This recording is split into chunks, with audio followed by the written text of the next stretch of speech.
नमस्कार मित्रांनो, तुम्हा सर्वांचं माझ्या YouTube चॅनलवर पुन्हा एकदा खूप खूप आणि मनापासून स्वागत आहे। आजच्या व्हिडिओमध्ये आपण बघूया माहे नोव्हेंबर AICPI निर्देशांक जाहीर झाल्याने सरकारी कर्मचारी पेन्शनधारकांचा जानेवारीपासून 60% DA वाढ निश्चित। व्हिडिओला सुरुवात करण्याअगोदर तुम्हाला एक विनंती, चॅनलवर पहिल्यांदाच भेट देत असाल तर चॅनलला सबस्क्राइब करा आणि व्हिडिओला एक लाईक करायला विसरू नका। चला तर मग सुरू करूया आजच्या व्हिडिओला। माहे नोव्हेंबर पर्यंतचा ऑल इंडिया ग्राहक निर्देशांक जाहीर झाला आहे।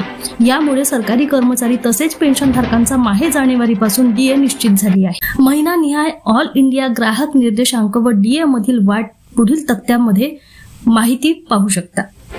महिना AICPI आणि एकूण DA वाढ जुलै 2025 146.5 58.53% DA वाढ, ऑगस्ट 2025 147.1 58.34%, सप्टेंबर 2025 147.3 59.29%, ऑक्टोबर 2025 147.7 59.58% आणि नोव्हेंबर 2025 148.2 म्हणजेच 59.93%।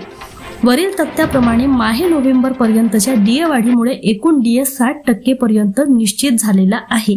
आता फक्त माहे डिसेंबर महिन्याचे निर्देशांक जाहीर होणे बाकी असले तरी 60% पर्यंतच DA वाढ निश्चित आहे।